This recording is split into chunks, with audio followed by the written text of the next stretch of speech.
أعوذ بالله من الشيطان الرجيم. بسم الله الرحمن الرحيم. الحمد لله رب العالمين الرحمن الرحيم مالك يوم الدين إياك نعبد وإياك نستعين اهدنا الصراط المستقيم صراط الذين أنعمت عليهم غير المغضوب عليهم ولا الضالين آمين. اللهم صل على محمد وعلى آل محمد كما صليت على إبراهيم وعلى آل إبراهيم إنك حميد مجيد. اللهم بارك على محمد وعلى آل محمد كما باركت على إبراهيم وعلى آل إبراهيم إنك حميد مجيد. أما بعد. Biz bugün Kur'an-ı Kerim hakkında to'xtalamiz. Biz oldingi qatimdagi darsda payg'ambarlarning avatilishi, kitob nozil qilinish haqida ozroq to'xtalgan ma'lumot bergan. Buning ahamiyati va buning sababi haqida. Ya'ni Alloh har qanday bir narsani yaratgan ekan, uni bekorga yaratmaydi. Her bir narsani yaratishda hikmat var. Şu cümleden Allah insan ve cinni yaratışta ibadet için yaratgan degan gaplarni qilgan edi. İnsanni ibadet için yaratgan ekan, o insonga shu ibodatlarning qandaqligini, ibodatni qanday qilish kerak ekanligini o'rgatadigan va bu jihatda yetaklaydigan bir yetakchiga ehtiyoji bor.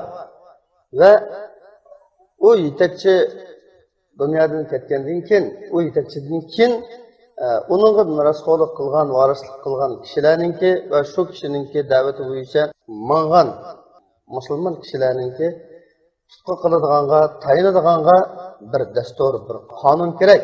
Shu nuqtadan Alloh subhanahu va taolo payg'ambarlarni aytgan va ularning tayinishi uchun, foydalanishi uchun kitoblarni nozil qilgan deb bir to'xtalgan. Mana Qur'oni Karimmi shu jumladan, ya'ni Musa alayhissalomga Tavrat, Isa alayhissalomga Injil, Davud alayhissalomga Zabur qatori kitoblar har bir payg'ambarga o'z navbatida, o'z davrida munosib kitob, munosib shariat bilan nozil qilinganidek, Rasululloh sollallohu alayhi vasallamga nozil qilingan kitobning ismi Qur'oni Karim. Bugun biz shu Qur'oni Karim haqida qisqacha to'xtalamiz.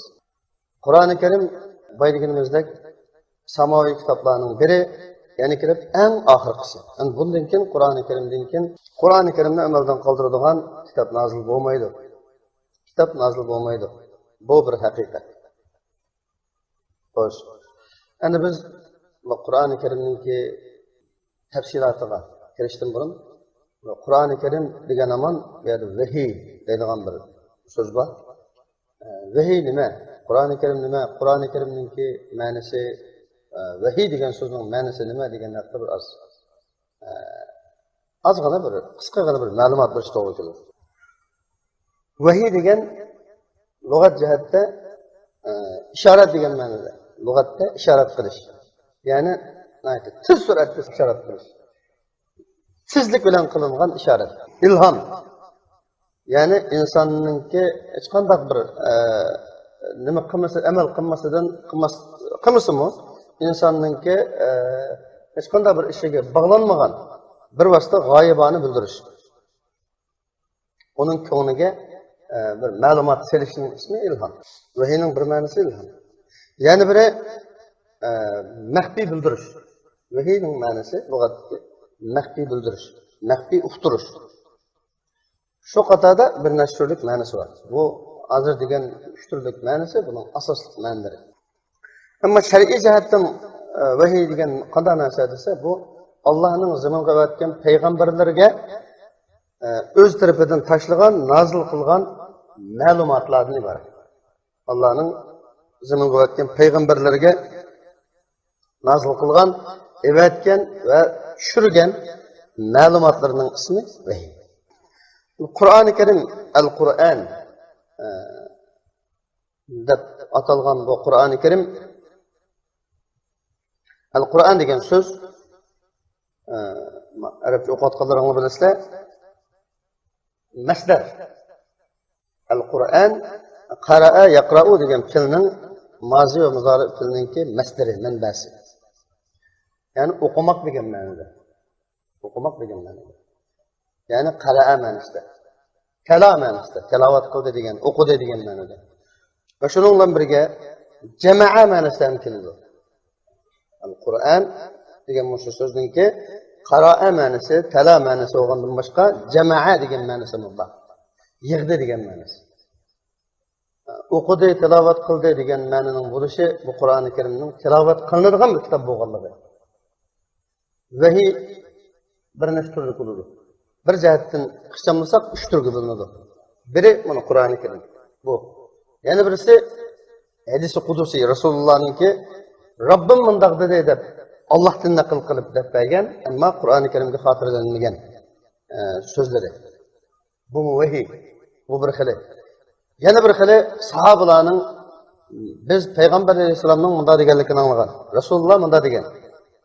Rasululloh munda dedi. Rasulullohning munda deganini angladim degan deb rivoyat qilgan rivoyatlari hadis bu bir xil vahiy.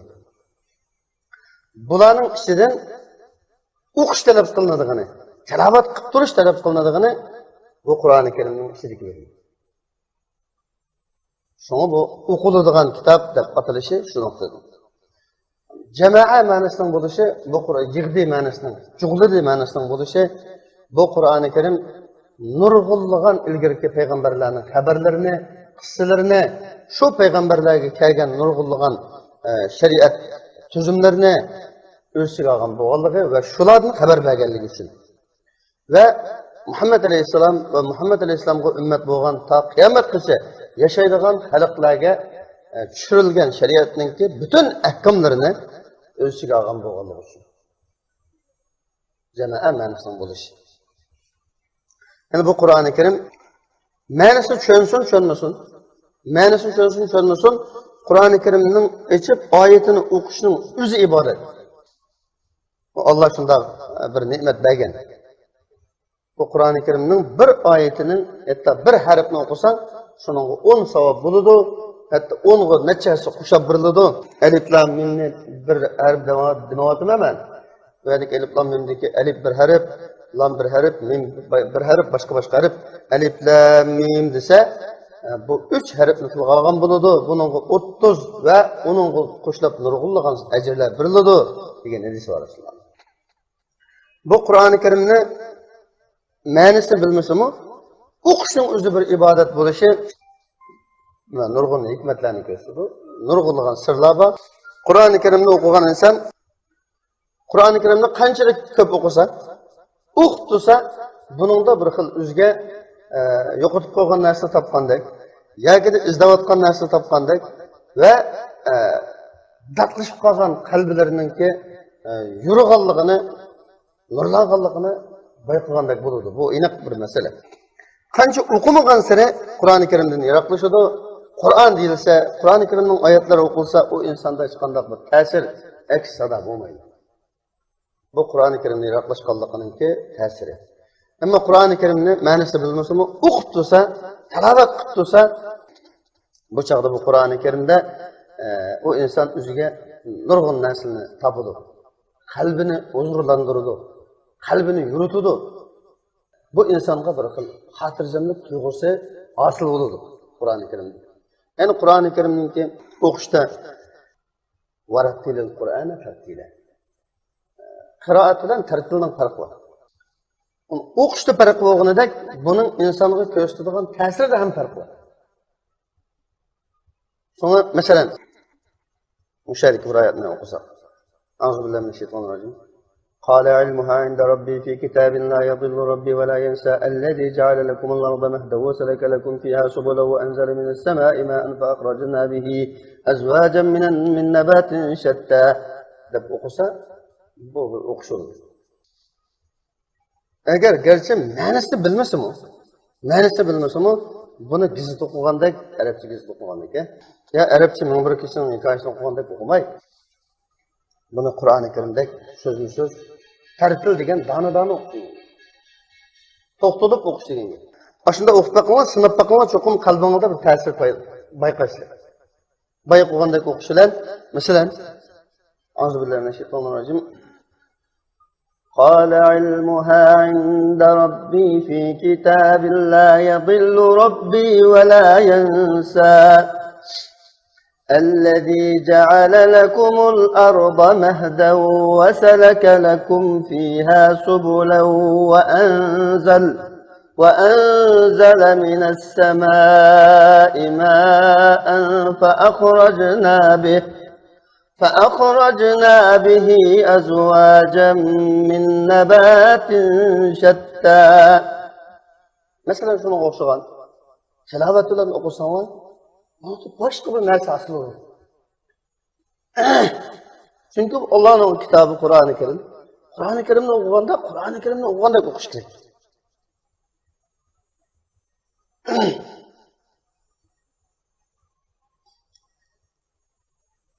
Ne oldu bu Kur'an-ı Kerim?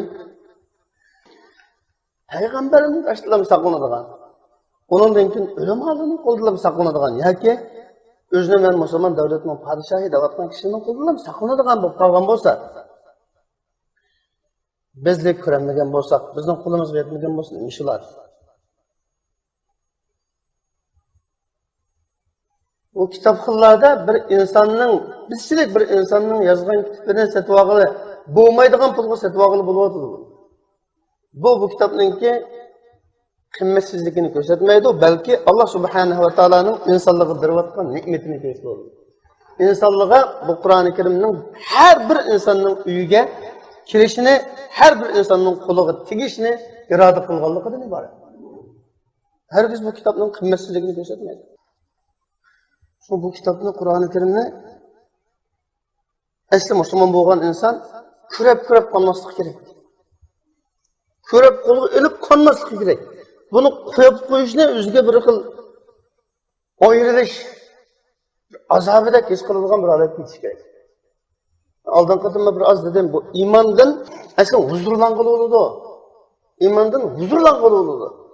Iymonning huzuri ajoyib huzur bu. Ajoyib huzur. Qur'onni o'qiyveraman, Qur'on haqida fikr qilaveraman. Rasululloh munda degan, munda qilgan degan sunnatni anglaganim, shuning qo'lingdan kelish amal qilinglar. Oyatga amal qilinglar masalan. Şu holatda manganda bir yerga borganda sizda hech bo'lmasa bir kun, 2 kun o'zima. Ya bir necha kun o'zima sizlar bir iymonning ta'min etiladigan bir holatni ko'rsizlar. Shunda biroz bosqichni topsizlar, uchirtisizlar. Şu chaqdan asli bizning normaldagi boshqa chaqdagi holatimiz asli talabga uyg'un emas. Asli talabga uyg'un bo'lsa, Allohning Rasuli kutgandek bo'lsa, shu yerga yetsa, asli iymon degan bunda bo'ldi ekan emas mi? Deganni bayqaysiz. Hozir bizdan boshlab ahli ilmning har qanday bir mushkulat, o'zi ahli ilmi hatta ahli ilmilikni davo qilamiz masalan. Men ahli ilmi deb davo qilamiz. Shunda bo'lsa-mu, onunki Qur'on bilan bo'lgan munosabati, aloqasi, orliqi shuncha. Hatta ehli ilmiler Kur'an-ı Kerim'ni, nerede Kur'an-ı Kerim olsa, eğer oturduğun bir yerde Kur'an-ı Kerim kopyalgan olsa, bunu eli tutduğun çağda, onda etlam, la ilahe illallah, mı dalam. Konum kütüğüm olduğunu taşlaştı. Mı dalam, taşlap koğuna ne çıkırdın çağırmayın. Şurdunuz bu. Bu anda mı dalam, taşlap koyduğun kitabı nasıl? Yürekki tanıp mınadıgan, yürüydüğün kitap bu. Çünkü insanın bütün hayatını ve onunki şu dünya ve ahiretini çöndürüldüğün ve onun yol gösterdiğin dünya bilen biz bunun kim baradığın yani bir ruhi dünyanın arlıqını bağlaydığın acayip kitap. Bu kitapның bizning qo'limizda bo'lg'ini o'ylab boqinglar. Rasulullahning sallasi ekan. Rasulullahning qilichi, Rizvanning qilichi. Bazısı Saudi'de saklanıqlıq, bazısı Türkiye'de saklanıqlıq. Aşırı kurashga haq shuncha intizor bo'ladi. Biz bu kuramiz bu deb ketdi. Biz mayda deymiz bunu. O bir salla, bir raq, bir qilich. Masalan, ma o Allah'ın kalami, Allah'ın so'zi. O nerede, bu nerede? Aşırı narsaga shuncha intilimiz, shuncha talpinimiz, lekin qo'limizdagi kitap Qur'oni Karimga biz anamızga bergen, ağinimizga bergen ko'ngilni bermaymiz. Hazırki iPhone, iPad'ga belki konu vermedi. Bu Kur'an-ı Kerim, Allah bizden herkesin Kur'an-ı Kerim'den arvatmışsın. Dünya ahiret arvatmışsın ve bu Kur'an-ı Kerim'in ruhidin. Bizge Allah subhanahu wa ta'ala uzak ata kılsın. Ruh, iman, kuvvet ata kılsın Allah subhanahu wa ta'ala. Demek bu Kur'an-ı Kerim uçunda kitap. Okugan adam huzur aladigan kitap. Ügengen adam ma'lumot aladigan kitap. Tadqiq qilgan, tadabbur qilgan adam ajoyib haqiqatlarni, mo'jizalarni bayqaydigan kitap. Chunki bu Allohning so'zi. Qur'oni Karim degan Qur'on degan bu so'zningki lug'at ma'nosini baydadik. Qara o'qigan ma'noda, yiqqan, jamlagan ma'noda da. Shar'iy jihatdagi ma'nosi, ya'ni uqum ma'nosi Qur'oni Karim Allah subhanahu wa ta'ala tarafından Resulullah Muhammed sallallahu aleyhi ve sellem'ge vahiy orqali, ya'ni Cibrail aleyhisselamning vasıtasi orqali nazil qilingan Allohning so'zi. Qur'oni Karim Peygamber aleyhisselamga, Muhammed aleyhisselamga Cibrail aleyhisselam orqali nazil qilingan Allohning so'zi. Allohning o'zining so'zi. Qur'oni Karimninki nazil bo'lish, vahiyning nazil bo'lish bir nasib bosqichlari var. Bunu biraz ixchamlasak. Qur'oni Karim dastlabda, vahiy dastlabda har qanday payg'ambarga shunday. Har qanday bir payg'ambarga ru'ya sodiq deyiladi. Rost tush bilan, to'g'ri bo'lgan tush bilan boshlanadi. Bu tush shunday bir tushki, Oysha roziyallohu anha tasavvuri bo'yicha naql qilishi, deyishi, rivoyat qilganicha tong atgan chog'dagi kecha bilan kunduzning oraladigan bir vaqti var. Tang etish degan shu tang orqali kecha tugab kunduz keladi. Xuddi shu chog'dagi ash qorong'ulikni yo'ritgan tangdek aniq keladi deydi. Masalan bir payg'ambarning tushida bir ma'lumot berilgan bo'lsa, payg'ambar tushida bir ishni ko'rgan bo'lsa, shu ish o'ngida oshunda tangning yo'riqligidek nurdek oydin keladi. Amaliylashadi. Demak, Peygamberimiz Muhammed sallallahu aleyhi ve sellem'e keladigan vahiymi dastlabda rost tush bilan boshlangan. Rost tush bilan boshlangan. Va undan keyin Peygamber aleyhisselamning o'zining degan rivoyati asosida Cibrail aleyhisselam orqali. Ammo Cibrail aleyhisselam Peygamber aleyhisselamni ko'rmagan holatda Peygamber aleyhisselamning qalbiga vahiyni tuylash, qalbiga yuzish orqaliqmi bo'lgan. Bu bir xil vahiyninki bir xil holat. Şöyle bir halette vahiy Cebrail aleyhisselam'ınki Adem, bizge o'xshash inson qiyofasida kelishi orqali kelib Rasululloh bilan so'zlashish, paranlashish shaklda olib berilgan. Vahiyning kelish holatlari bu shundan iborat. Payg'ambar alayhisolatu vasallam shu tushlarida ma'lum bir ishlarni, ma'lumotlarni ko'rishdan va undan boshqa sirliga chiqsa yo bir yerga safar qilsa Rasulullohga özü degan Rasulullah. Ben bir yoldan mangmayman, eğer menip kalsam, şu yolladı bana, Assalamu aleyke ya Muhammed deyildi. Oğum tarafımda kalayman, hiç kim yok. Sol tarafımda kalayman, kendimde arkamda kalayman, hiç kim yok. Lakin, Assalamu aleykum ya Muhammed degan sözünü inik anlaytdım. Dedi. Hatta bazı seferlerde bazı hayvanatlar salam kılgan, bazı taşlar salam kılgan, daraxtlar salam kılgan. Demek, şunda alametler buluvatkandan keyin Peygamber aleyhissalatü vesselam biraz yalğızlıkni halap kalgan şu mezgilde. Neticede Mekke Mukarreme'deki Hira G'ari deb tanılgan bir önkürge çıkıp şu yerde ibadet kılışını adetke aylandırgan. Bu yerdeki ibadeti hakkında bir menşe gap var, biz o doğruluk toxtalmaymiz, mezmun bo'lmas. Her halde eğer butqa ibadet kılav olsa, nauzubillah, Mekke etrafındaki yerge bir kılıttı. Bu butqa müşriklar bo'yicha, müşriklarning ibadeti şekli bo'yicha qilmaganlik aniq, bunun da xilaf yo'q. Ammo yerda ibadet qilganda ibodatni İbrahim alayhissalomninki ilgari kelib kelgan shu dini asosida shariat kelmagan bo'lgandan keyin, Muhammad alayhissalom Qur'on nozil qilinmagan bo'lgandan keyin İbrahim alayhissalomninki shariati bo'yicha qilganmi yoki Rasulullohga Alloh ibodat qilishning yo'llarini bildirganmi degan naqta har xil qarashlar bor. Mayli qanday bo'lmasin, Rasulullah o'zini yaratgan, dunyoni yaratgan bir yakka yegani Allohni bilgan va shunga ibodat qilgan. Mayli qaysi shaklda bo'lsin, mayli badaniy shaklda bo'lsin yoki qalbiy shaklda holatda bo'lsin, Her halde özünün Rabbi ibadet kılış bilen şu hargırada turgan ve şu yerge birip gelip turduğun boğan. Hem anladığın çağda şu rivayetlerdeki mesela Hadise radıyallahu anh'ın uzuqlıqlarını tayyorlab turadiganligini, uzuqlarni ekib turadiganligini rivoyat qiladi.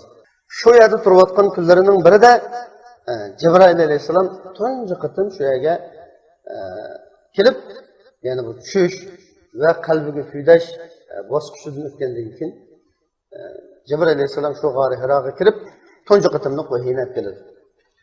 Shu qitimliq vahiy olib kelish Peygamberimiz Muhammed sallallahu aleyhi ve sellem'nin peygamber bo'lganligini ifodalaydigan, risolatni topshirib oladigan va tunji vahiy hisoblanadi.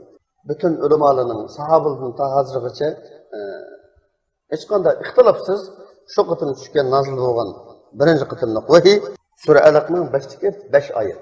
A'udhu billahi minash shaytonir rojim. Iqra bismi robbikallazî xalaq. Xalaqal insâne min alaq. اقرأ وربك الأكرم الذي علم بالقلم وعلم الإنسان ما لم يعلم. degan mush 5 oyat bo'lgan. O'qigan. Sening Robbingning ismi bilan o'qi. Seni va insonlarni yaratgan Parvardigoringning ismi bilan o'qigan. O'qigan. Sening Robbing eng ulug'dir, karamlikdir. U zot qalam bilan yozishni o'rgatgan zotdir. U zot insoniyatga nurg'un bilmagan narsani bildirgan zotdir. Shu zotning ismi bilan o'qigan degan o'sha oyat nozil bo'lgan. Payg'ambar alayhisolatu vasallam tunji qitimni iqro o'qigan degan shu so'zni anglagan vaqtida ma'ana qari. Men o'qiyolmayman. Men o'qishni bilmayman. Deganligi Jibril alayhisalom yana unga iqro deganligi yana o'qiyolmayman. Mushu qatorliq ba'zi ahvollar bo'lgan. Undan keyin Jibril alayhisalom Rasululloh sallallohu alayhi vasallam o'zining gapirishicha Rasulullahni nayet qattiq bir sıqqan. Qattiq bir sıqqan. Hatta Rasulullah men halak o'g'li tas qolgan dedi. Men tugashkala tas qolgan edim. Shu darajada qattiq siqdim. Siqib o'tib o'qi. Dedi, inandan keyin Rasulullahning o'qiganligi qatorliq uzun bir ma'lumot bor. Buni Payg'ambar alayhisalomning haqqidagi darsimizda inshaalloh Alloh nasib etsa bir az kengaytiramiz.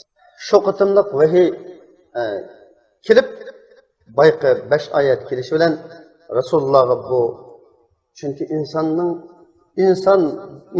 dunyosidan boshqa bir sirtqi bir ish bo'lganligi uchun Rasulullahga favqulodda ig'ir kelgan. Rasululloh shu yerdan titirgan, taligan, jiddiylashgan holatda, parishon holatda oldirab uyga kirib, zamiluni meni uyga qo'yinglar deb kirganligi rishtikilik. Xuddi jo'q-jo'q chopishib olgan qizitni söylab ketganga o'xshash. Hadisha radhiyallohu anha qatorliq shu uydagilar Rasulullohni yo'lga qo'yganligi Rasululloh hali uzoqgacha shu xil holatda bo'lganligi rivoyat qilinadi. Keyincha holati bir oz asliga kelgandan keyin ahvolni Hadishaga deb beradi. Shunday bo'ldi degandan keyin Hadisha o'zining bir tag'isi, o'rnidagi bir tuqqanining qishig'a Varaqat ibn Nawfal ismli bir kishining qishig'a apurdi. Shu Tavrat Injil haqida ma'lumot ega kishi ekan. Shu kishining qishig'i berib maslahat so'raydi, bo'lgan ishni deb berdi. Degandan keyin bu kishi mana bu Musa alayhisalom olib kelgan shariat. Musa alayhisalomga kelgan vahiy, quturish. Musa alayhisalomga kelgan elchi. Shuning o'zi sizga. Ya'ni siz payg'ambar ekansiz. Payg'ambar qilinibsiz. Payg'ambar qilinadi ekansiz degan ma'lumotni bergandan keyin qaytadi. Shu oraliqda mushu qitimliq birinchi qitimliq vahiydan keyin ma'lum muddat vahiy to'xtab qoladi. Ma'lum mezgil vahiy to'xtab qoladi. Ikkinchi qitim vahiy kelganda tunji qitimliq kelgan nozil qilingan sura yoki vahiy oyat Allah subhanahu va taolaning ya ayyuhal muddassir qum fa'anzir va robbaka fakabbir va thiyabaka fatahhir va rujza fahjur oyati bo'lgan. Ey yo'g'ilvochi, turg'in, qum fa'anzir, ogohlantirgin.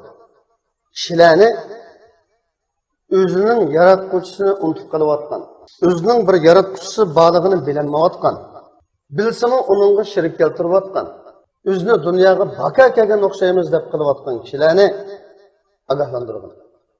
Bularni bu xil g'aflatdan uyg'otgin. Agar undoq ketaversa, ularning boradigan yerining davzaxligidan ogohlantirgin. Davzax bo'ladiganligidan ogohlantirgin. Va robbaka fakabbir.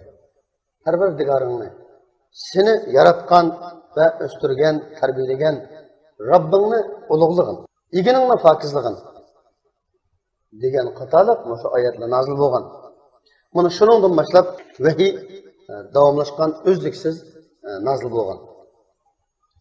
Ba'zi vahiylar bir navbatdagi bir masalaning duch kelganligi sababi bilan, bir ehtiyoj bilan nozil bo'lgan bo'lsa, yana ba'zi qism, yana bir qism vahiy Allohning ilmi bilan nozil bo'lgan.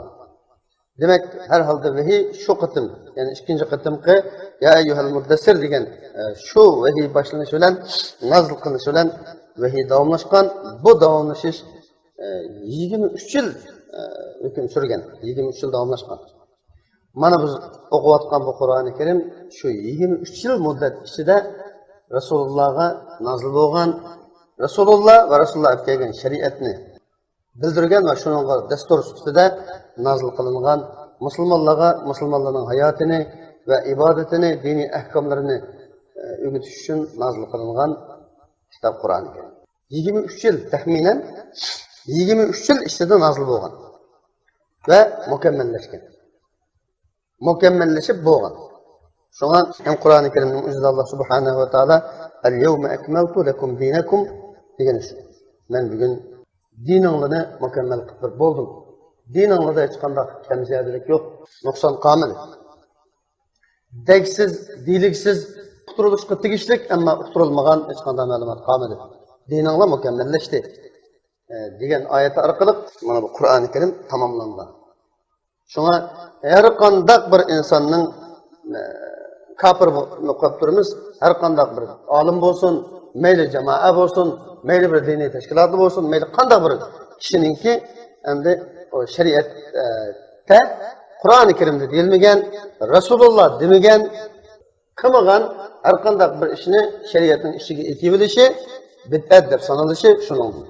Chunki Qur'oni Karim bir insonning bir ishlarni paydo qilishi, bir ishlarni dinga qo'shib qo'yishiga ehtiyojli emas. Deyilishga tegishlikni deb bo'lag'liq, bildirishga tegishlikni bildirib bo'lag'liq. Bizning hozir qiladiganimiz mushu nazil qilinib bo'lgan, jamlangan mushu Qur'oni Karimga, mushu Qur'oni Karimning sharhisi, izohati bo'lgan Rasulullohning sunnati, hadislarga amal qilish bas. Mushu bariga amal qilish. Bu Qur'oni Karim Payg'ambar alayhisolatu vasallamning davrida vahiy kelayotgan mezgilda bir necha 10 nechilgan kishilar tomonidan yozilgan, xotirlanib kelayotgan bo'lsa-mu, bu vaqtda nima qilinmagan? Kitob shaklga keltirilmagan. Masalan, Rasulullohga vahiy kelsa, buni yozadigan nurg'un sahobalar bor. Shuning ichida Abu Bakr, Umar, Usmon, Ali, masalan, Ubay ibn Ka'b, Zayd ibn Sabit, Muaz ibn Jabal qatorliq va bundan boshqa nurg'unlagan sahobalar Rasulullohga kelgan vahiyni yozdi.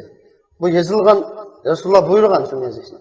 Yozilgan ba'zi yozmalarni Rasululloh o'z qo'shida saqlaydi, ba'zilari shu yozuvchilarning tarafidan saqlanib kelgan. Yana ba'zi oyatlar sahobalarning qalblarida saqlangan. Bu vaqtda Qur'oni Karimga tayinishda bir varaqqa yozilgan, yoki suңatga yozilgan, yoki tashlarga yozilgan, yoki de xorma qayzoqlarga yozilgan u maktublar emas, kishilarning qalbida yodilangan, qalbda saqlangan nimalarga, oyatlarga, surlarga tayinlangan.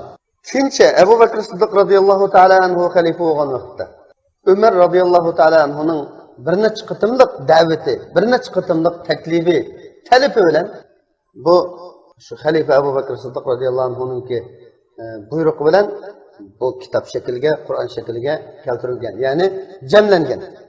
So'ngga yozilganlari, qayzoqqa yozilganlari, tiri parchalarga yozilgan, parcha yozilgan Qur'oni Karim shu yozilganlarni, shu yozilgan bo'yicha onun yozilmagan kishilarning, sahobalarning qalblarida bo'lsa, shu kishilardan so'rash orqali to'planib, jamlanib, kitob holatiga keltirib, bunu mushaf deb atalgan ve Abu Bakr Siddiq radhiyallohu anhu'ning qishida saqlangan ve hükümlerde, mesellerde bununla tayanışqa başlagan. Abu Bakr Siddiq radhiyallohu anhu'dan keyin bu kitap mushaf deb atalgan, bu tuzilgan bu kitap Ömer radhiyallohu anhu'ning qo'liga o'tgan. Undan keyin Payg'ambarimiz sallallohu alayhi vasallamning ayoli Ummul Mu'minin Hafsa radhiyallohu anha, Ömer radhiyallohu anhu'ning qizi, shuning qishida saqlangan. 3. xalifa Osman radıyallahu anh'ın davriga kelganda ba'zi sahobalarning taklifi bilan bu Qur'oni Karim boshqa sahobalar tarafidan saqlanayotgan boshqa sahobalar boshqa xil o'qish bilan o'qilishda nozil qilingan suralar va boshqa taraflarni, boshqa varaqalarni yig'ib ko'ydirib o'tib, bir necha kishilardan tarkib topgan bir kotiblar hay'ati shaklidagi kishilar orqali bu Qur'oni Karimni hafsining qishda saqlangan bu Qur'oni Karimni ko'paytgan, bir necha nusxaga ko'paytgan. Mana Qur'oni Karimning ba'zi nusxalariniki Osmoniya nusxasi deb atalishi shuningdan kelgan narsa.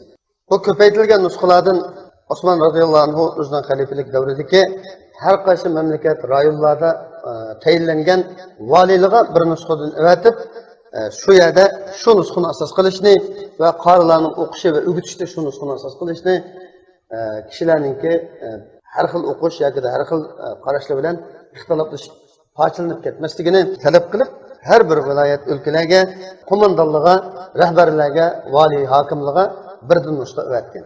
Mana shundan keyin Qur'oni Karim ko'paydi, zo'raydi. Mana hozir bizning bugungi kunimizga kelganda har bir uyda bor bo'lgan bir holatga keldi. Hatto bir odatdagi bir insonning kitobini sotib olib bo'lmaydigan, pulga sotib olib bo'ladigan bir holatda kengaydi. Mana bu Alloh subhanahu va taolaning insonlarga bergan bir ne'mati, mo'jizasi. Qur'oni Karim mana shu davrdan boshlab, nozil bo'lgandan boshlab, mana hozirga qadar nurg'un asrlar o'tdi. Hozirga qadar hech qachon, hech qanday bir yerda o'zgarish bo'lmay, kamayib qolmay, ziyoda ovib qolmay, yoki o'zgarib ketmay, so'z oldi keyin o'lash, hech qanday bir o'zgartish, hech qanday bir kam ziyodalik bo'lmasdan bizning hozirgi vaqtimizga qadar salomat yetib kelishining o'zi mana bu Allohning yana bir mo'jizasi, bir hikmati. Mushu jarayonda Qur'oni Karim nozil bo'lganidan boshlab ta bizning bugungi mushu kunimizga qadar Qur'oni Karim o'zi o'zgarishdan, o'zgartib o'tilishdan, kam ziyoda bo'lib qolishdan salomat kelganidan boshqa nurg'unlagan haqiqatlarni, nurg'unlagan mo'jizalarni isbotlab keldi. Ya'ni bu Qur'oni Karimning insonning so'zi emas ekanligini isbotlaydigan nurg'un haqiqatlarni, Qur'oni Karimning insonning so'zi emas ekanligi, balki bir ilohiy kuchning so'zi ekanligiga dalil bo'ladigan nurg'unlagan faktlarni isbotlab keldi. Buni bu Alloh subhanahu va taolaning inna nahnu nazzalna zikra va inna lahu lahafizun. Biz Qur'oni Karimni biz nozil qildik, biz tushirdik, buni biz saqlaymiz. Buni men o'zim saqlayman degan oyatining mo'jizasi. Bu Qur'oni Karimga bo'lmasa nurg'unlagan kishilar o'ch va dushmanlik qilayotgan. Tarixdan biri shunday, hozir ham shunday. Masalan, Yahudlar Qur'oni Karimning ashaddiy dushmanlarining biri. Çünkü Qur'oni Karim ularning iflosliklarini, ularning kazzobligini, ularning badbaxtligini, ularning davatgan davosining yolg'onligini ichib turayotgan bo'lg'achqa, ular Qur'oni Karimga shu darajada o'ch. Agar insonning qo'ldan kasbni o'zgartirib o'tish, ashuni o'zgartirib o'tdi. O'zgartirib o'tdi. Ammo o'zgartirmadi. Chunki Alloh uni men saqlayman, men qo'g'dayman degan bo'lg'achqa, buni o'zgartirib o'tmadi, ham o'zgartirib o'tmaydi. Bu Qur'oni Karim boshidan oxirigacha Sura Fatihadan Nasgacha 3 xil asosda mangadi. Biri tavhidni asos qiladi. Tavhid. Ya'ni mahluqotlar, ya'ni yaratilgan narsalar o'zini bilish va o'ziga o'xshash mahluqotlarni bilish va bu mahluqotlardagi ajoyib fakt asoslarni, dalillarni, buning yaratilishidagi qudratlarni bilish ve şu narsalarni yaratgan bir yaratuvchini bilishdan iborat ve onun e'tiqod qilishdan iborat sog'lom e'tiqodni asos qilgan, tavhidni asos qilgan. Yana bir tarafi tazkir, ya'ni eslatish. Eslatish. Ilgari payg'ambarlarning ahvollarini eslatish, payg'ambarlarga ergashgan va ergashmaganlarning ahvolini, bo'ysunganlarning ahvolini eskartish. Allah'a itaat qilg'uvchiligi beradigan mukofotini haqqida qilgan va'dalarni eskartish, Allah'a itaat qilmagan osiy bo'lganligi beradigan jazolarni eskartish, va'dalarni eskartish.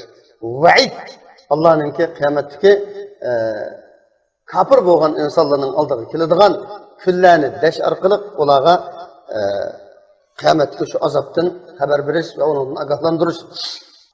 ve cennet dövzakını esletiş ve cennet dövzakı münasebetlik ehvalını esletiş hatalık tarafı. Üçüncü bir tarafı ahkamdan ibaret. Ahkam. Yani Müslümanlarınki, dini işlerininki, emel ibadetlerininki buyruk ve nehirlerinin, emir nehirleri çetişilip talepleri. Bu Kur'an-ı Kerim başına akırıcı mı? Üç esasda mağdur.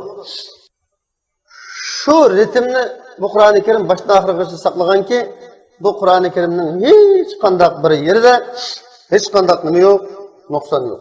Kemlik yok, ziyadalık yok, ziddiyet yok, dokunuş yok, ihtilaf yok. Hiç kim hem dep bakmadı. Müslüman o demeydi. Kafir mi? Kur'an-ı Kerim'nin ma yerinde manda depti, ma yerinde manda depti. Ma yerinde ma yeri okşamaydı ekan. Ma yerinde ma yeri zid ishib qolibdi deganni, hatta Kur'an-ı Kerim haqida tadqiqot qilib bo'lgan dinsizmi deb bakmadı. Çünkü onda ya yok. Çünkü Allah Subhanahu ve Teala o'zi أفلا يتدبرون القرآن ولو كان من عند غير الله لوجدوا فيه اختلافا كثيرا. Bula Kur'an-ı Kerim'ni bular, yani Araplar ve ondan kimkiler ta kıyametçi boğan kafirler. Kur'an-ı Kerim'ni insanın sözü de vatkan şu kişiler Kur'an-ı Kerim hakkında oylanıp bakmamdı. Bunda Kur'an-ı Kerim degen isimni anlıp lekende ya Allah'ın sözü emas deplam sokanda olurdu. Fikir yürüzüp bakmamdı. Tadqiqot olib berib bakmamdı. İzlenmemdi bu hakta. Eğer izlenadigan bo'lsa, tadqiqot olib beradigan bo'lsa, fikir tafakkur yurgizadigan bo'lsa, bu Kur'an-ı Kerim'nin insanın sözü emas ekanligini biladi. Eğer bu Kur'an-ı Kerim insanın sözü bo'lsa, yani Allah'ın nazaridan, Allah tarafından nazil qilingan emas, balki inson tarafından keltirilgan kitob bo'la bo'lsa, lavajadu fihi ihtilafan kaseera. Bu da elbette şüphesiz ki o kitapta nurgulluğun ihtilaflarını, nurgulluğun ziddiyetlerini, nurgulluğun tokunuşlarını tapkan bulattı. Allah özdeydi. Allah özde var. Eminiyet, reallik şunda. Hiç kandak bir şahsının tipi dünyada şu şahs hayat vaktidan ölüp ketkenliğin ki demez. Şu şahs hayat vaktida hem bir özünün devleti ki bir devletin kişileri tarafından etraf kılınan bakkan kitap yok dünyada. Özü yaşamaktan şu mezgilde şu bir 20 esir, yakın 30 yıl şu esirde yaşamaktan kişiler tarafından birdek etraf kılınışı mümkün emez. Şu özü yaşamaktan devletindeki kişiler tarafından birdek etraf kılınan kitap yok. Hatta Müslümanların, dini alimlerin bir alim bir kitap yazsa, keyneden yine birisi mahsus reddun ala fulan. Deb kitap yazıvadı. Dini kitap mı? Kur'an hadisine dayanıp yazıvatkan kitap mı? Reddiyale çıkıvadı. Çünkü o insan. İnsan. Biz bu şurtuvatımız, mesela bir kitapta kaide kitapları. Meyli nefi kitap olsun, meyli ulumul Kur'an, ya da ulumul hadis hakkında yazılan kitap olsun. Mesela ya da usulul fıkıh hakkında yazılan kitap olsun, usul kitapları. Muşunda kitaplarının ki bir yerde bir kaideni degen olsa, şu muallif yani bir yerdeki bağında o kaideki hilaf gaplarni qiladigan ahvolda mavjud. Mavjud. Bu uning insonlari. Endi Qur'on hadis asosida yozilgan ahli ilmlarning kitoblari o'shuncha ular nuqson bilan birlik kelayotgan yerda dinsizlarning kitobi qancha ko'moqchi? Dinsizlarning kitobi qancha ko'moqchi? Bunga gap ketmaydi. Bunga taqrir yozgan yoki bunga yaxshi baholarni bergan kishilar sanoqli bo'ladi. Har qanday bir kitobga yaxshi baho bergan kishi sanoqli bo'ladi. Ammo bu kitobni e'tiroz bildirganlarmi nurg'un bo'ladi. Hatto bu kitobni qat'iy rad qiladigan, bu yozilmaydigan kitob, yumushtiradigan kitob deydigan inkoslarmi bo'ladi. Bu bir reallik. Yine hech qanday bir shaxs u paylosh bo'lib ketsin, professor bo'lib ketsin, doktorning doktori, ustoz doktor bo'lib ketsin, bir kitobga, hatto bir maqolaga necha qurdim topgan binasiga mavo mushunda. Ma deyilgan gap zodi mushunda bo'ladi. Boshqa hech qanday ehtimollik yo'q. Mana birdan bir haqiqat mushundan iborat deyish mumkin emas. Hech kim deb bakmag'il. Har qanday odam kitobning ya beshida ya oyig'ida bu kitobda unda savollar bo'lishi mumkin. O'qirmanlarning tuzitishini, fikr berishini qarshi olamiz, ya talab qilamiz. Ya ko'maydi. Xato taraflar olib qolib qolsa, to'g'ri tushunishni qilamiz. deganga o'xshagan narsalar mayli diniy kitobda, mayli tarixiy roman kitobida bo'lsin, yoki da boshqa fikriy kitoblarda bo'lsin, har qanday bir yozuvchininki yozib qo'yilgan narsa. Ammo Alloh subhanahu va taolo bu kitobda nima deydi? Zalikal kitabu la rayba fi. Kitobning 5-da deydi. Bu kitap la rayba fi. Hech qanday shak bo'lmagan kitap. Buningda hech qanday shak, hech qanday gumon, hech qanday ikkilanish, hech qanday zidlik, hech qanday shubha bo'lmagan bir kitap. Degilik Alloh subhanahu va taolo bu kitobni. Eminiyatda shunda bo'ladi. Eminiyatda necha milliard musulmonlar tarixdan beri bu kitobni hech qanday shak yo'q, hech qanday kam ziyodatlik yo'q, birdan bir kitob, birdan bir dastur deb e'tirof qilib kelgan. Alloh subhanahu va taolo shuni o'zi afala yatadabbarun deydi. Tadabbur qilib bakmamdı bular, o'ylashib bakmamdı, fikr yurgizmamdı. Agar bu kitob insonning so'zi bo'lsa, buning ixtiloflarni topibdi. degan orqali insonning so'zida ziddiyatlarning bo'ladiganligini, ixtiloflarning bo'ladiganligini ko'rsatish bilan birga bu kitobda hech qanday ziddiyatning yo'qligini, buning keskin bir haqiqat isbot ekanligini isbotlaydi. Bu Qur'oni Karimga tarixdan biri, bu Qur'oni Karimga har qanday bir odam masalan jang e'lon qilaman degan bo'lsa, ya Qur'oni Karimga o'xshash bir ish qilmayman degan bo'lsa, bu rasvolab keraklik. Tarixdan biri rasvolab keraklik. Buningga masalan Allah subhanahu wa ta'ala o'zi ham Qur'oni Karim haqida Qur'on ya Muhammadning so'zi buni o'xshashini men qila olmayman deydigan odam bo'lsa, shunda qilib qishni agar fikr yurgizishni izlaydigan, shuni o'ylaydigan bo'lib qolsa, fikr yurgizishni, izlanishni, tadabbur qilishni o'ylaydigan bo'lsa, tadabbur qilishni taklif qilib keraklik buyruqliq hatta Allah subhanahu wa ta'ala. Ashadiki afala yatadabbarun deganimi buyruq. Bu shu siyg'a bilan kelgan bir buyruq. Ya'ni Qur'oni Karim haqida fikr tafakkur yurgizishga taklif qilyapti Allah subhanahu wa ta'ala. Hatta agar men qila olmayman deydigan bo'lib qolsa, qilib qo'ysin degan nima da'vo qildi. Nurg'un oyatlarda, masalan, bir necha oyatlarning birisi shu haqda kelgan. Va in kuntum fi raybin mimma nazzalna ala abdina fa'tu bi suratin min mislihi wad'u shuhada'akum min dunillahi in kuntum sadiqin. Agar sizlar biz payg'ambarimiz bandimiz Muhammed Aleyhisselam'a nazil kılgan kitap Kur'an-ı Kerim'de şeklensanlar, bunu ilahның sözü emas deb qalsanlar. İlahның sözü, Allah'ның sözü, dünyanın egisi bo'lgan Rabbul Alaminning sözü deyilgan bu haqiqatga gumon bilan qarasanlar, gumonlansanlar, e'tirof qilmasanlar. Yoki buni Muhammadning so'zi deb turadigan bo'lib qalsanlar, fa'tu bi suratin min misli. Sizlar shuning o'xshash, mushuning so'zlariga o'xshash bir surani keltirib boqinglar. Degene, aşının okşaş degene, şunun bir sorunu tanlap, şu harflere aşının okşaş kalama degenlik ise, o küçülek olurdu o çağda. Madem bir soru okşaş binasını yazış tersemez, onu balla sırma yazısı olmam yazamaz. O küçülek onun hep. Şunun okşaş bir nasını kaltırıp bakma, bir sorunu kaltırıp bakma degene, bu şu Kur'an-ı Kerim'deki süre, madem bir süre belgen mezmununu bir araydıgan, şu süre ölçük algan mucizelerdek, acayibatını öz içine aladigan, nurg'unlagan ma'lumotlarni öz içine aladigan, nurg'unlagan isbot faktlarni öz içine aladigan inson bir vaqtda, ma'lum bir insonlar bir aqlam suzib elish imkoniyatiga, bayqash imkoniyatiga ega bo'lmagan ajoyib qoidalar, ajoyib intizom, ajoyib hikmatlar, ajoyib sirlar o'rinlashtirilgan, o'zlashtirilgan bunda bir sura yozib boqamiz. Bizning Qur'oni Karimning so'zlari shunday. Biz Qur'oni Karimning har bir surasi, har bir oyati, har bir so'zi, kalimasi ma'niga dalolat qiladi. Nurg'unlagan sirlarni o'ziga olgan, nurg'unlagan hikmatlar, nurg'unlagan maqsadlarni ifodalaydi. Sizlar mana shunday qilib qo'yamiz. Lekin bunday qilishda biz sen o'zing qilgin demaymiz. Sen buni shu Qur'oni Karim Allohning so'zi emas, bu Muhammadning so'zi da'vat qilini sen o'qigan.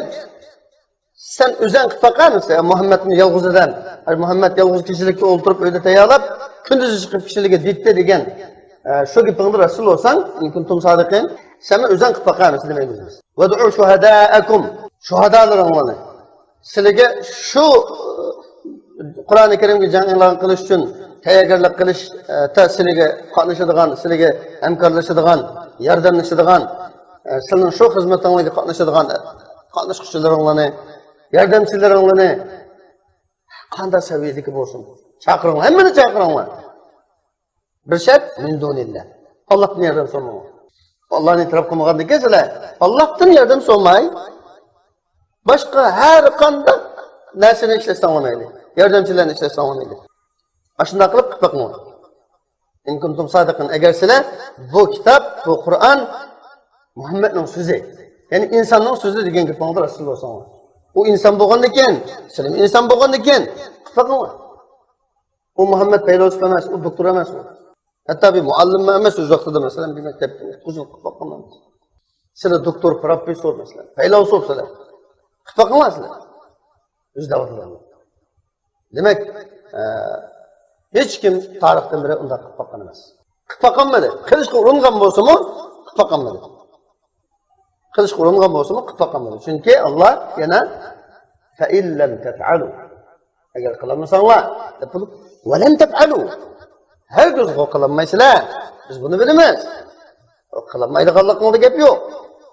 Qilmaydiganligingni o'zingni isbotlab chiqqandan keyin, ana tuanligida qilaman.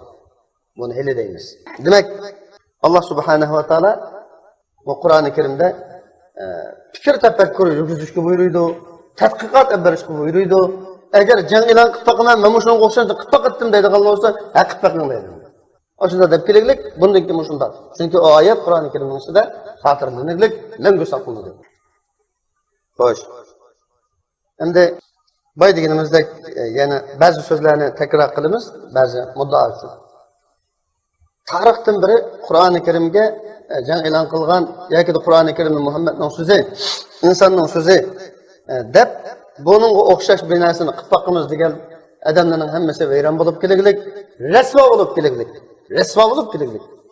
Masalan, arabning shoirlari o'z vaqtida Muhammad alayhisalom payg'ambar bo'lib kelgan shu Makka mukarrama, Makka diyorida eng avjag'an narsa, kishininki zo'qlanadigan ishi. Bunda bir rahatlanadigan ishi, bir-birisiga po'chilik qiladigan, o'zini ko'rsatadigan ishi so'z dedi. Gapdonlik dedi. Gapni pasih, baliq qilish dedi. O'tkaz bozorida bir bozor bo'lgan shu joyda. Shu yerda ba'zi xalqlar qo'zaqamida yuradiganlar bozorda go'liqqa satish, qo'rmoqqa satishdan oldirash bo'lsa, ba'zi bilim xumolar, bilimdorlar shu yerning bir egiz yo'riga chiqib olib şu yerda o'zininki notiqligini namoyon qiladi. Maqollarni o'qitdi, o'zi yozgan she'rlarni deklamatsiya qiladi. Ajoyib so'zlarni qiladi shu yerda. Masalan, onun içinde vaizler var, meddahlar var.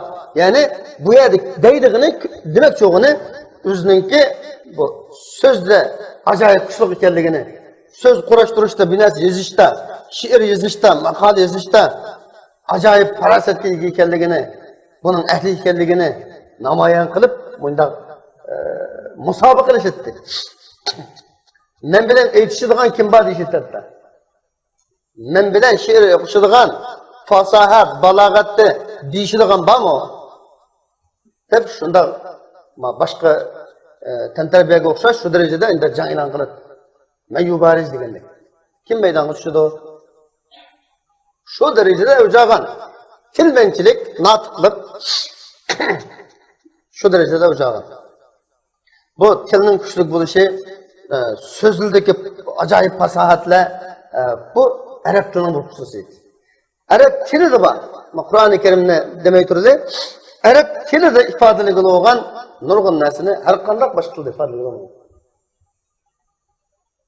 Biz boshda deganimizdek, arab tilida bir harf orqali bir narsani ifodalangan bo'ldi. Mesela bir o'ringa bir so'zni, mesela bir narsani demakchi, shu yerda biz shu demak so'g'inimizni ifodalash uchun desak bo'ladigan 3 xil, 4 xil so'z bor, atalg'i bor.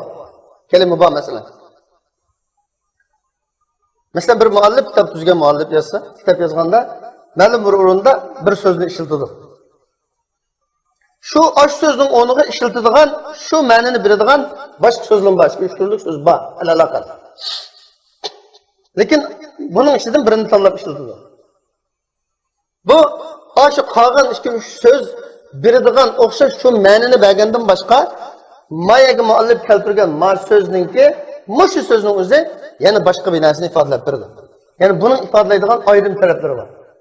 Demek Arap tilinin hususiyeti, Arap tilinin alayidiliki özgüçe. Bunu şu noktadan bu kişiler aşında özara beslişitti, özara bu şiirlarda ve söz Arap tilininki kuvveti de menmençilik kılışır. Şu devrede kelgen Kur'an-ı Kerim'dir. Şunun için şu Kureyş'in kafirleri olsun, yoki Musaylimaga o'xshash payg'ambarlik da'vosi qilgan kazzobga o'xshash ba'zi malullar olsun, shundoq bir ishni qilib boqqanlar bo'lgan. Qur'oni Karimga o'xshash bir narsani yozib boqqan, to'qib boqqanlar bo'lgan.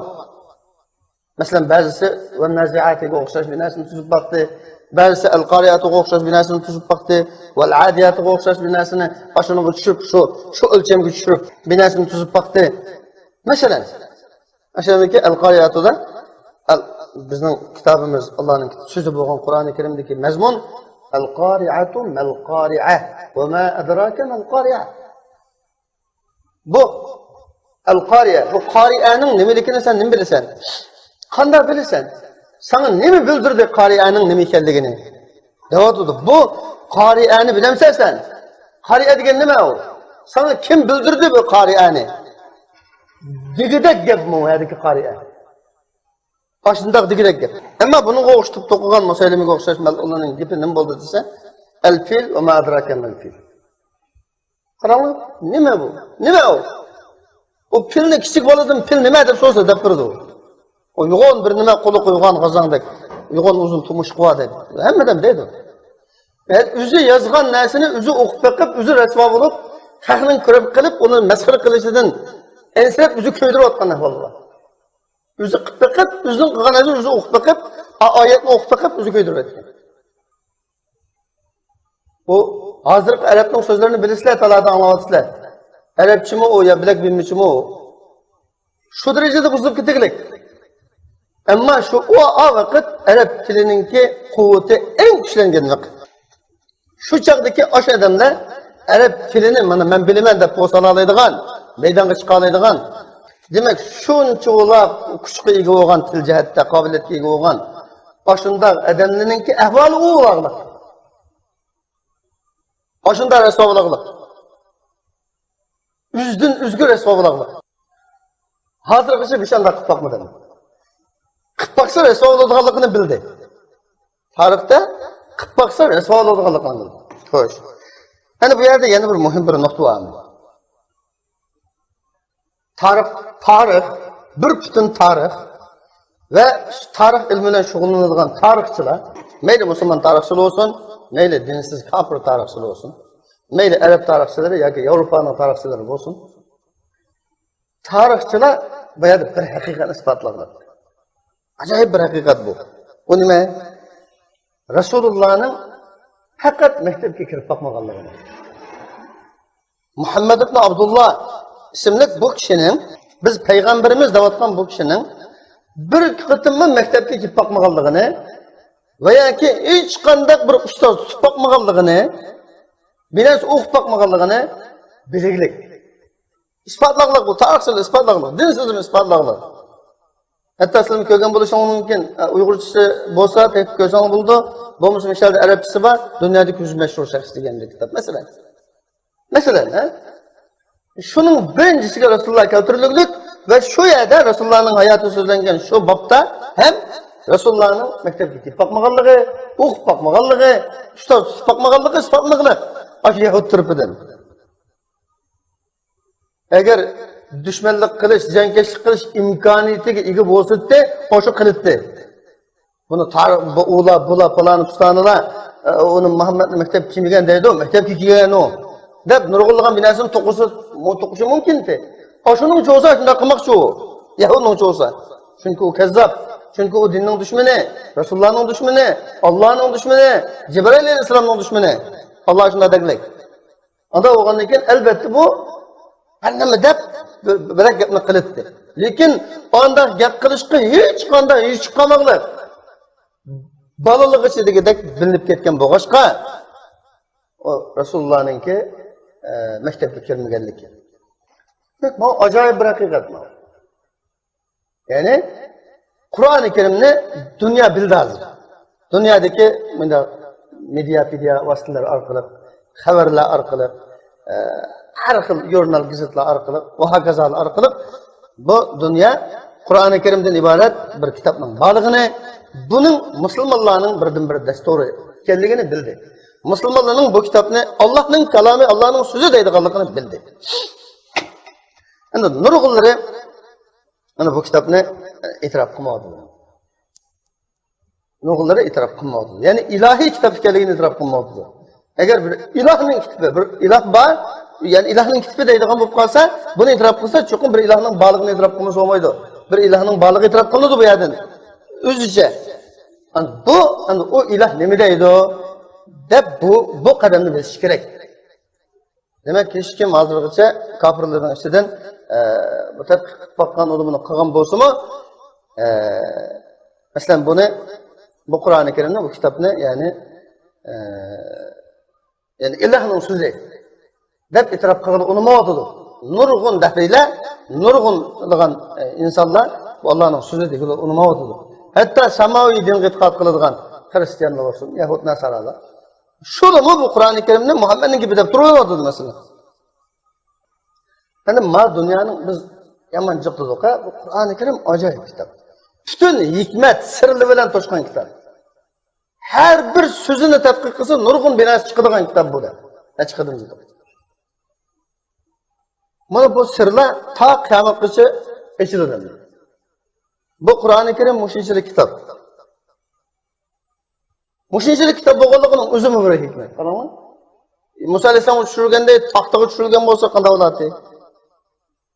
Endi tugiga otib, har birisimiz Qur'on lozim desak, mashinadan bir nima kerak bo'lamdi. Hammamiz Apple olamiz bo'lsa mashinada masalan. Buning mushuncha bo'lganining o'zi, mushu hajmda bo'lganining o'zi bir Allohning hikmati, Allohning ne'mati. Xo'sh.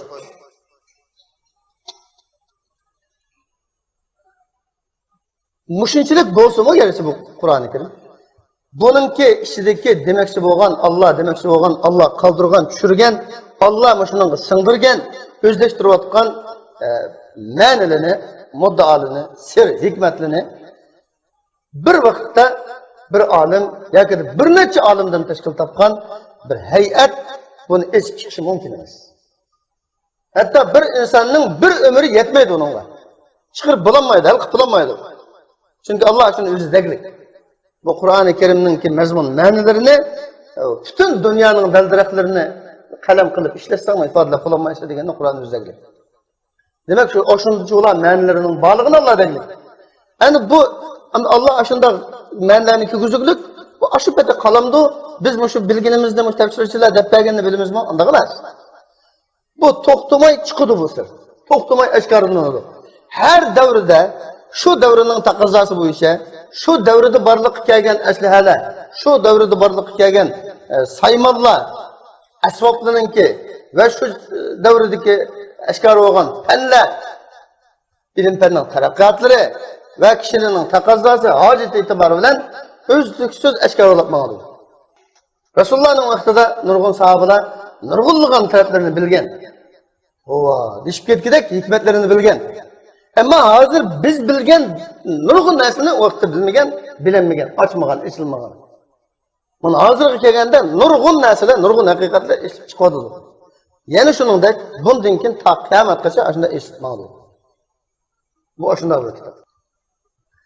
Mesela ilim fen degen bu hazırki dünyadaki bir xil fen. Bu ilim fen şu Kur'an-ı Kerim 1400 yıl aldıda, yani 10 neçe esir aldıda, 14 esir araldıda tadqiq qilgan yoki o'ttirg'i qo'ygan shu Qur'oni Karimda degan deb bo'lgan nurg'un haqiqatlarni endi davatadi masalan. Endi davatadi. Mana deyishimiz bu gapni sizlar bu chaqqiz anglagan gap. Chunki bu Qur'oni Karimda bor gap bo'lganligi, hadisda bor bo'lganligi, bir reallik bo'lganligi uchun buni yana deymiz. Chunki buni tegidan gap chiqadi. Bu Qur'oni Karim Mesela şu tadqiqotning ichidan nurg'un tadqiqotlar chiqdi-ku, nurg'un tadqiqotlar tadqiq qilinib e'lon qilindi. Biz shuningdan hammani deb bo'lishi mumkin emas. Shuningdan biz bir 5 kitobni misol olsak, masalan, unutib qolmayman, ma'naviy gap bor biz boshladik. Bu Qur'oni Karimni dunyo kofirlari Hatta Nasara Yahudlar bu Muhammed'in sözü davatkan bu Kur'an-ı Kerim. Manda bir gap var bu yerde. Mavu kazanıldı bir yerde saklanıp duruş gerek. Endi şu tadqiqat neticesinde aydınlaşkan, delillengen, ispatlangan nurgun tadqiqatı var. Allah aşının eşkarı buluşunu irade kılgan. Aşını işaret kılgan. Qarab bakson, tadqiq bakson degeni tadqiq kılsa, teşhirse, izlense bunundan nurgun nasıl çıkıdı degenlikten ibaret. Demek aşında tadqiqat kılıp erişken neticelerini ayet köp. Bulardan biri Muş ilim-fen sahasındaki kişilerin tadqiqat kılgan nurgun tadqiqatlarından birisi her qandaq bir hayatlıqınınki sudan barlıqtır bolganligi. Her qandaq hayatlık susuz mevcut bolmaydiganligi. Bunu öz vaqtida shunda dag'dag'alar e'lon qilgan bir bahs bir tadqiqot. Shunchalar bo'lgan qurultoyni ichib, butun dunyo tadqiqotchilari yig'ilgan markazida biz bir tadqiqotni bayqab chiqdik. Bu bo'lsa yomon dag'dag'alar bilan, nurg'un muqaddimatlar bilan bu bo'lsa ya'ni barliq hayotlar har qanday bir hayotlar sudan paydo bo'ladi ekan. Sudan asıl olur ekan. Su her qanday hayotlikning manbasi su ekan. Susiz har qanday hayotlik mavjud bo'lmaydi ekan degan bu narsani o'tirib qo'ygan ahvoli bularlar. O'tirib qo'ydi. Shunday dag'dag'alar o'tirib qo'ydi. Bu ajoyib işte. Go'y. Ma Qur'oni Kerim desek qoliqli bo'lmaysa. Bunu Allah bir ilahimiz var, Allah var, Allah'ın sözü mi bu? Muşu sen yaşavatkan muşu dünyanın seni, sana okşayıp bütün neslini yaratkan Allah'ın sözü, manında senin hayatın, vakiler çıkının hemmisinin malumat var. Dışa kalık olmaysa bu. Bu Kur'an-ı Kerim'de sen neç yıl, 13 yıl, 20-30 yıl məhfilişip, Çeçen'in oturuş, keynağı çıkıp gitip boğanda, inaklap çıkan bu gipin, ma kitapta sen Muhammed'in sözü, degen, muşu kitapta gelip boğan ya bu. Desek ne mi dermişler? Bunun da işaret emez bu. Mesela ayetin özü, وَجَعَلْنَا مِنَ الْمَاءِ كُلَّ شَيْءٍ حَيٍّ اَفَلَا يُؤْمِنُونَ وَجَعَلْنَا مِنَ الْمَاءِ كُلَّ شَيْءٍ حَيٍّ Ayetin özü bu. Tercüme kısılam çıkıdığın mana. Biz bütün hayatlıkını sudan yarattık. وَجَعَلْنَاكَ بِمَعْنَا قَلَقْنَا Bütün hayatlıkını sudan yarattık. اَفَلَا يُؤْمِنُونَ Şunca ola hakikat, pakit, ispat durup mu? Yeni mümin bulmamda bula. Allah'ın kudretine iman keltirmemde bula. Bu kitabın ilahi kitap ikenliği iman keltirmemde yana. Biz üzümüzün filden desek, Gülen ne var ki dört nemeler sen dedi. Ne var ki dörtse? Sen özden sana okşaşlar. Muhammed Aleyhisselam'ın mektepte iki bakmak ekenliğini bildin. Bunu özden ispatladın. Usta tutmalıkını ispatladın. Hem de kopup bu kitap Kur'an-ı Kerim'de biz Allah'ın sözü Aş Resulullah elçilik bilen ekegen bir ilahi kitap desek ya bu Aş Muhammed'in kişilikte oturup vardı düzgün kitle. Deyse acaba sen Aş Muhammed bir savaşsız adam hiç kandak üskünü yok. Hem yerden çantıdan uçup durduğun kigiz lay tam öyle oturduğun aşındak bir mezgilde şu birde 14 esir burun degen şu gapni hakasının nurgulluğun mekteplerini tutturup nurgulluğun institut, üniversitelerini tutturup o doktorluk unvanları, feylosluk unvanları, profesörlük unvanları erişken güla kalsın. Muşunda oturup emdetem neçi yıl serip kırıp kallanın nurgun yanına tüküşüp gidip halın maya giyetkende oturup kılatsama gitme. Muşuna kalap baksan olmalı. Eğer bu aşı Muhammed'in sözü bula olsa, o Muhammed okumagan adam. Hatta nima qilmaydigan adam, yezishni bilmaydigan adam. Hatta Muhammed ibn Abdullah Rasulullah degan aşı xatni bizi yezib bersa tunimaydigan adam. Mesela Hudaybiya sulhida isbotlandı o. Şu yerda Allah'ın bendisi Muhammed'tin. Allah'ın Resulü ve bendisi Muhammed'tin degan Muhammed ibn Abdullah Yani Abdullah ve Resulü degan şu xatni o'chirib o'tishni talab qildi Makkadan kelgan umak vakil. Biz sening payg'ambarligingni e'tirof qilsak maash bo'lmaydigan edi. Mundaq deyish bilmaydi. Biz shuni seni payg'ambar demoqdimiz. Sen payg'ambar deysan, biz seni emas deyapmiz. Shuni chiqotdi majida. Ya ma gapni yozma. Muhammad ibn Abdullahni tunuymiz biz. Muhammad ibn Abdullah deb yozgin dedi. Mislan. Ali Rasululloh va Rasululloh ashadiki Rasululloh degan xatni ujratqin deb talab qildi Rasululloh shu qoida bo'yicha. Rasululloh degan ikkita xat. Ashuni ujratqin desa, Ali Rasululloh unumadi. Yo'q, men bu kelimani, bu so'zni uchamayman deb turib oldi. Buni qarta Rasululloh Ali Rasululloh buyuk turdi. Zad unumadi. Men uchamayman deb turganda Rasululloh amsi men qalama, men shu xatni ko'rsatib qo'ygan amsi. Ana shu Rasululloh degan xatni ko'rsatib qo'yadi deb talab qildi. Baş ikkita shu xatni tunamaydi endi. Tunamaslikqa Rasulullohning do'stligidanmi, duyoligidinmi?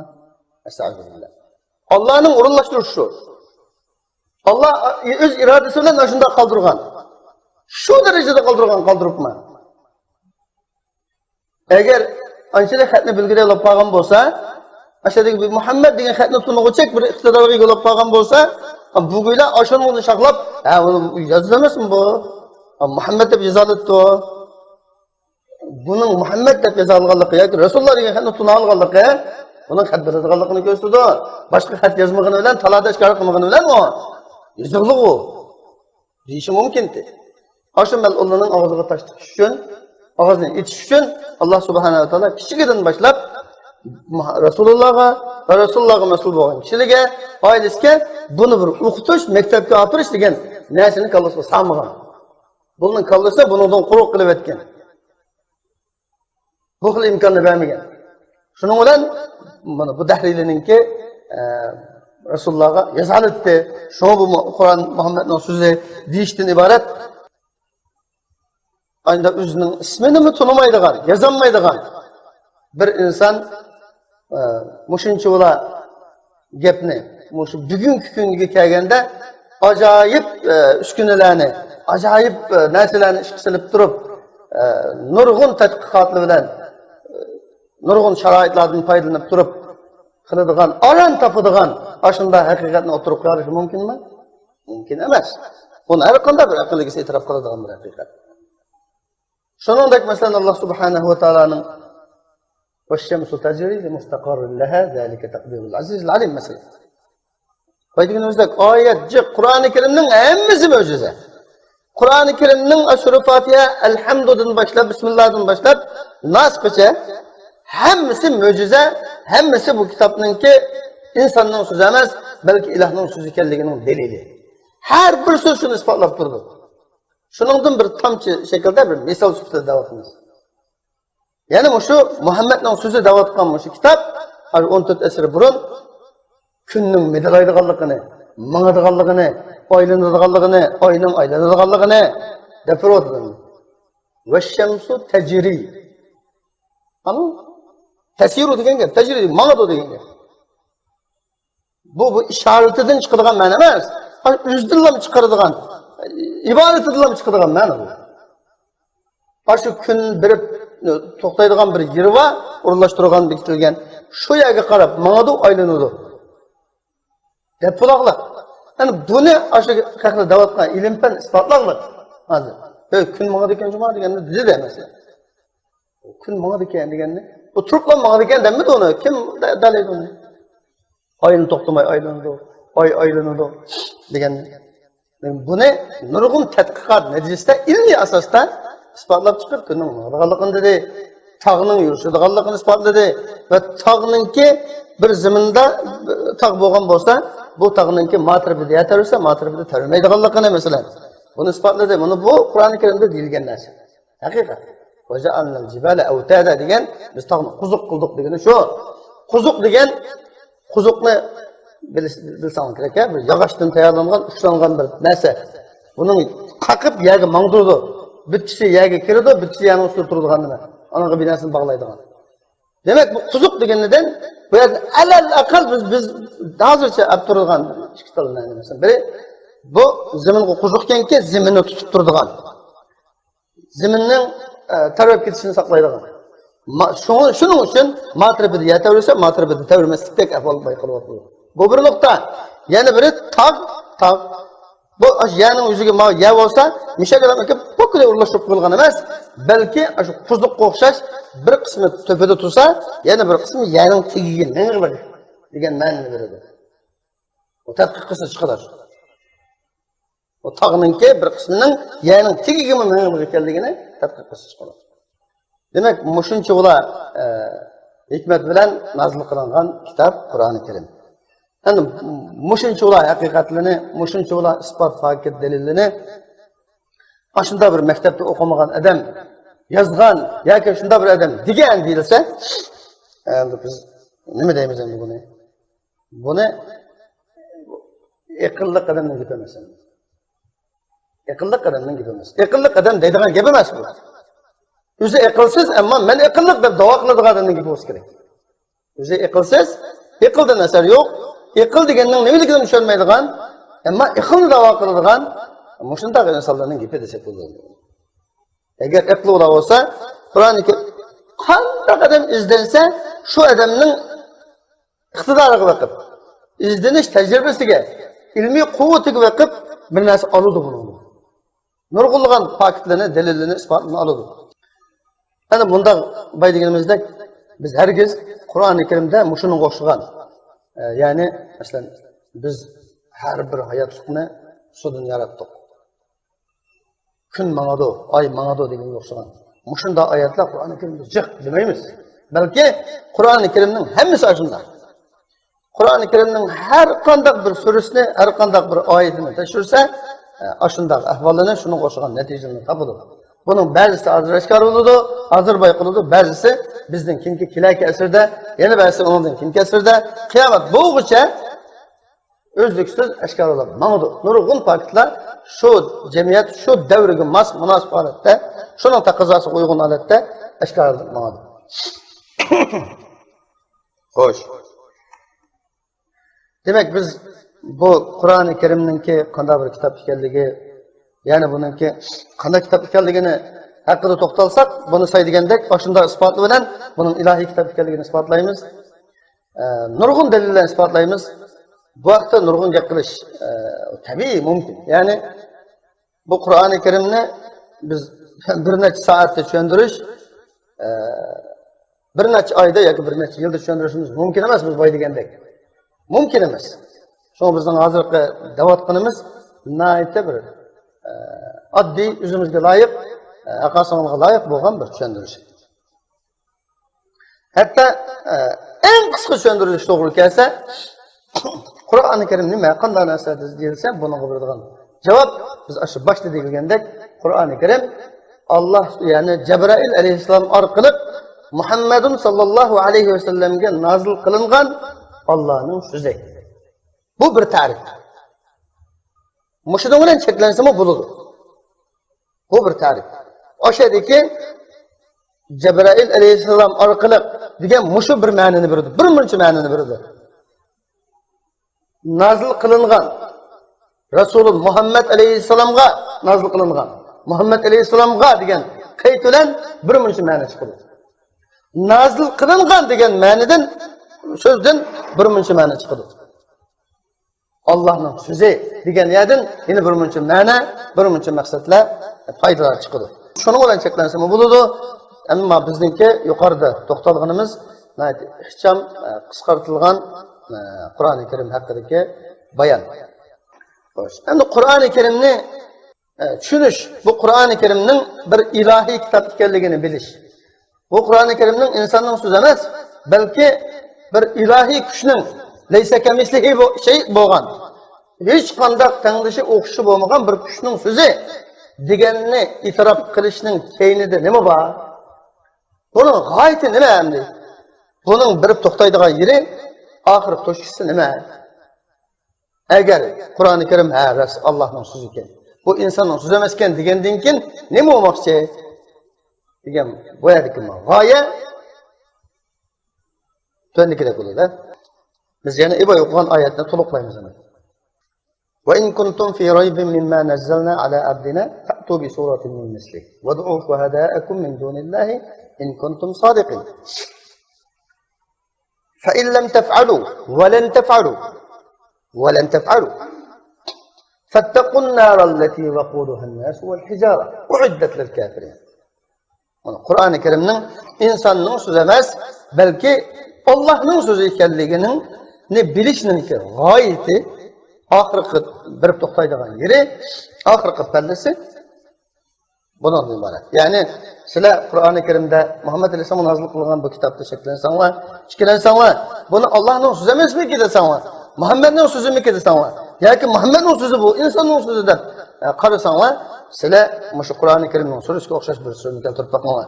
Bu yerda ta'tu bi suratin deb mutlaq bir sura keltirib boqinglar degan bo'lsa-mu, boshqa oyatlarda Qur'oni Karimning suralarining eng qisqa surasiga o'xshash bir surani keltirib boqinglar. Sura Kavsar surasini keltirib boqinglar. Qul huvallohu ahad ixlos surasini keltirib boqinglar, xohlasanglar. Deganga o'xshagan oyatlar ayni mavjud. Keltirib boqinglar. Qilib boqinglar. Agar buni bir inson qildi deydigan gapinglar asl bo'lsanglar, sizlar o'sha inson qilganda qilib boqinglar. Bu yerda bir o'xshamaydigan bir yeri bor. Sizlar uningdan afzal.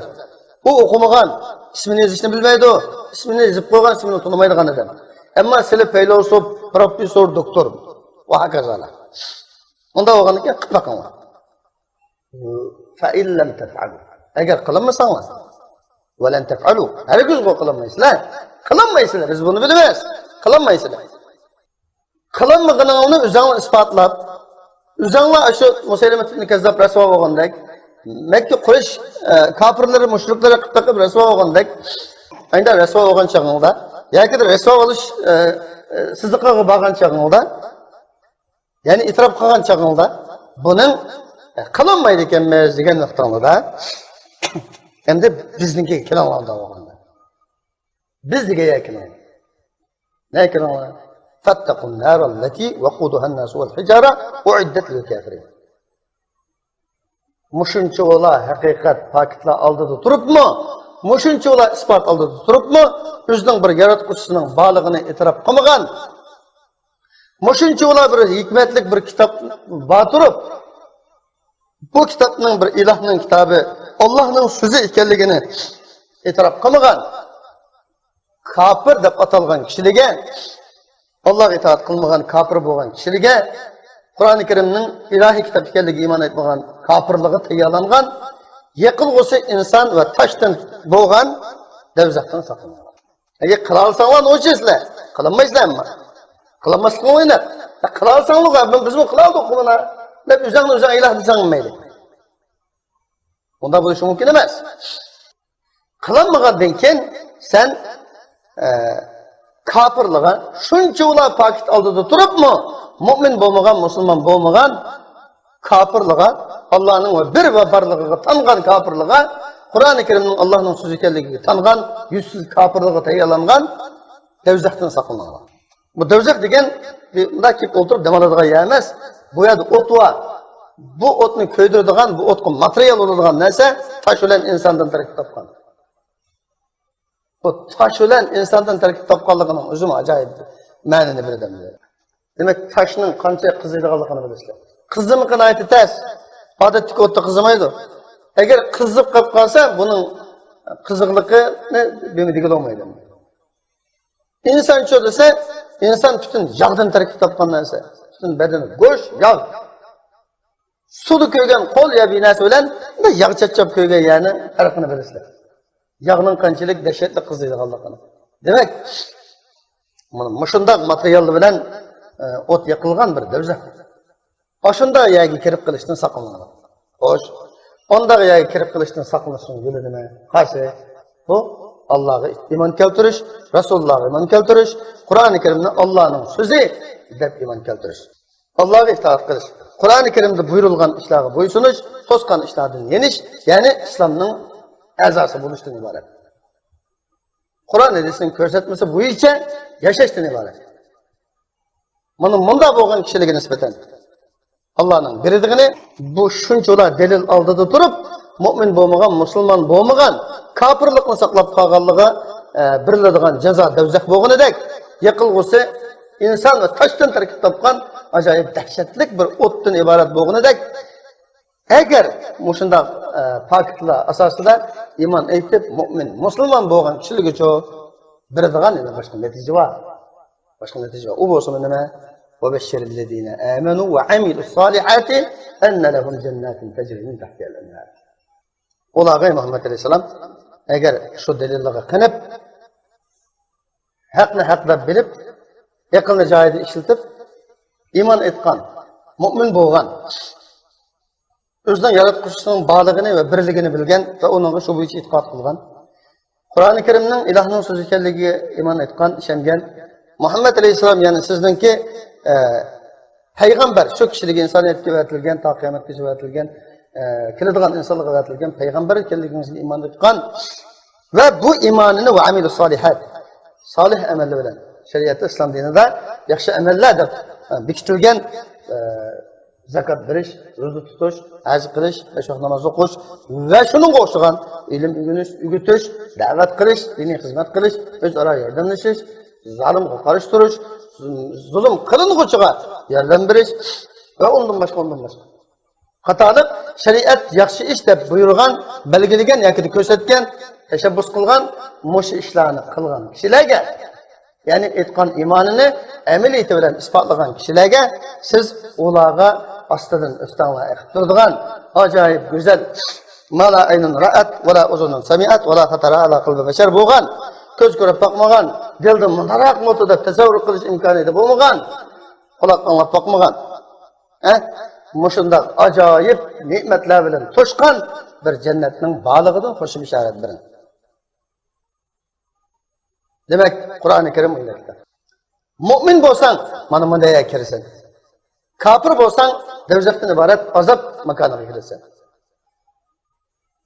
U yerdagi azobga kirganda, bu azobni bak qiynalib kelsa, ya ustab kelsa, ancha muncha sug'urib qolib turib, bak qiynalib kelsa, men qochib bidim, dam oldirg'izib qolib turib, qatgan narsa emas. O'zliksiz tushadi kuydi. Endi u menga tushadi kuyishning o'zi uning o'sal ziyalik bo'ladimi yoki uning zulm bo'ladimi? Unday emas.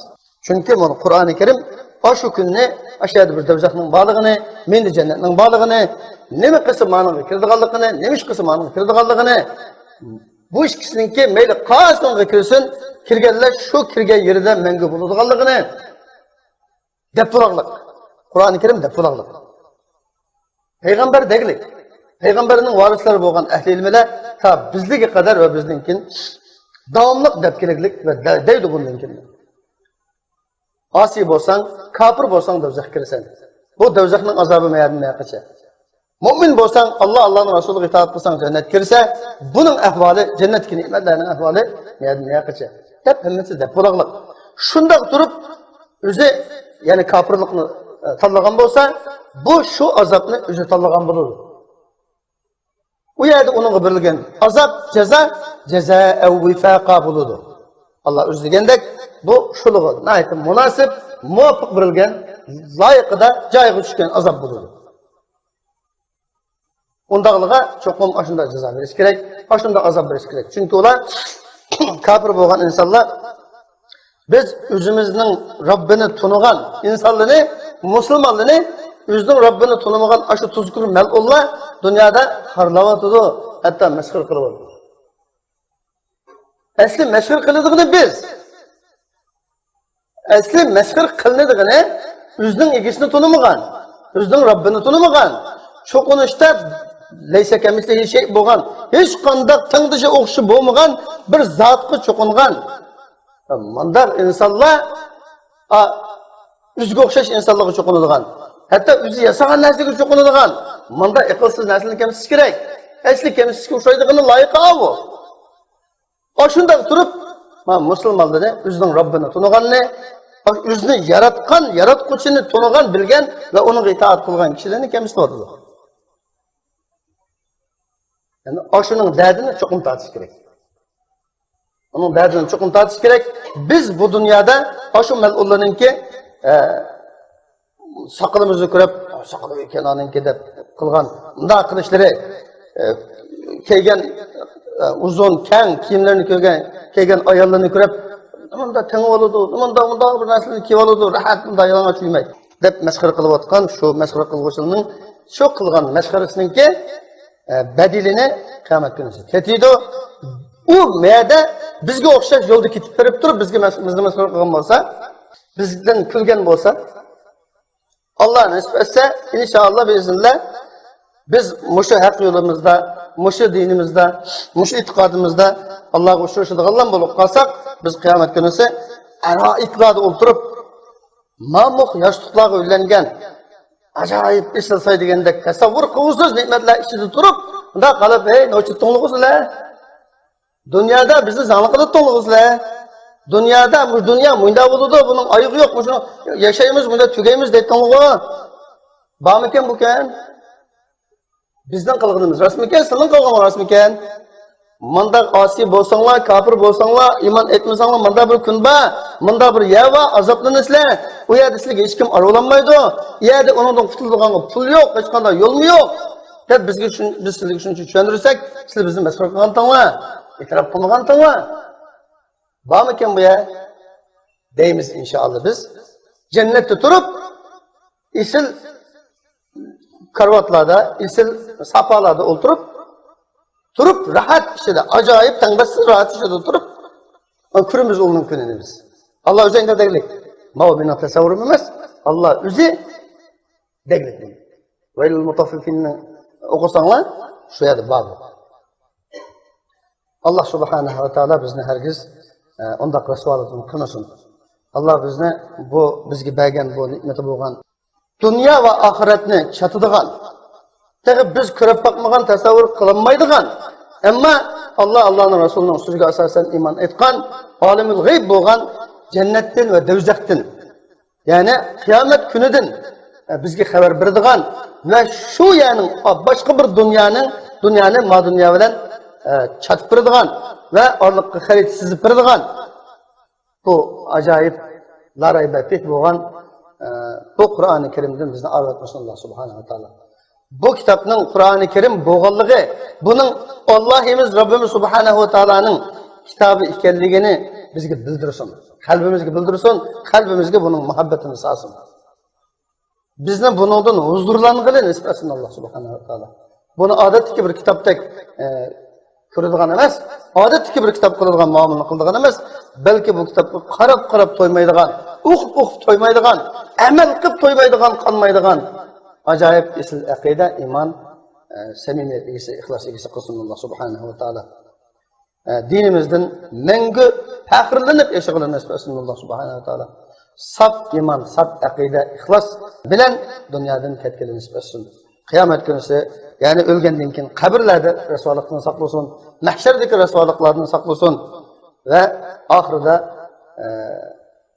kafirliği için, münafıklığı için, hainliği için, bedbaht fasıklığı için Allah'ın bağlılığını itiraf kıptırıp, Allah'ın ilahi ikenligini itiraf kıptırıp, İslam dininin din ikenligini itiraf kıptırıp, bunun tuluk emel kılmaydigan mel'ulluğu için tayyalangan ve bu da kirdigan o devzak degen yerge kirişten bizni saklasın Allah subhanahu wa ta'ala.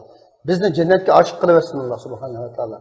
Cennetke kirdigan emelini cenimiz bilen turup kırdigan, tikleşip turup kırdigan acayip bir